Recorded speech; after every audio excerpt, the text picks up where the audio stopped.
কতবার বলেছি ওখানে চুলকাবে না, ইনফেকশন হয়ে যাবে। পুরো ফ্যামিলি বসে আছে, কতবার বলেছি এক সময় একজন অ্যাটেন্ডেন্টই থাকবে। বেরিয়ে যান এখান থেকে, বেরোন। শুনেই না, রুগী বিশ্রাম কখন করবে? এই দেখো, ফুল ফ্রুট ব্রোকেন। আরে বাইক এত জোরে কেন চালাও? লাইফের চিন্তা নেই?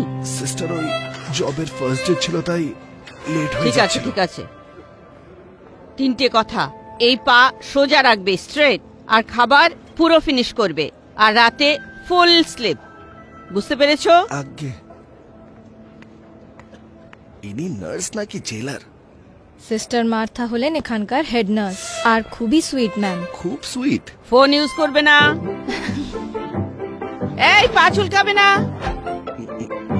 পুরোটা শেষ করতে হবে। আঙ্কেল, এই পাশের পেশেন্টকে জ্বালাতন করো না।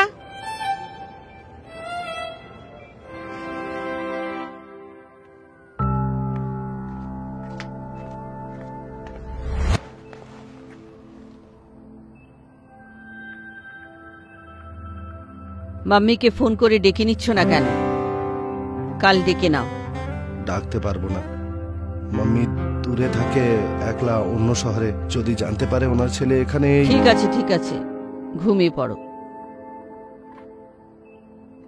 ছোটবেলায় যখন অসুস্থ হতাম আমি, মা নিজের হাতে স্পেশাল খিচুড়ি তৈরি করে খাওয়াতো। মায়ের হাতের সেই খিচুড়ি ওষুধের কাজ করতো। আচ্ছা ঠিক আছে, এখন ঘুমিয়ে পড়ো।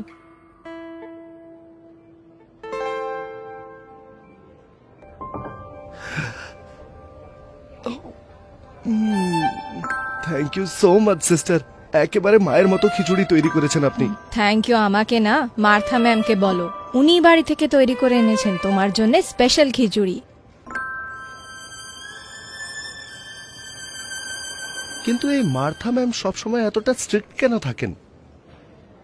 এটাই তো কথা, আমরা নার্সদের ধমক দেখা তো যায়, কিন্তু সেই ধমকে লুকানো চিন্তা কখনো দেখা যায় না। আর আমাদের মার্থা ম্যাম, উনি তো এমনি কথায় কঠোর কিন্তু মন থেকে নরম। পুরোটা ফিনিশ করতে হবে।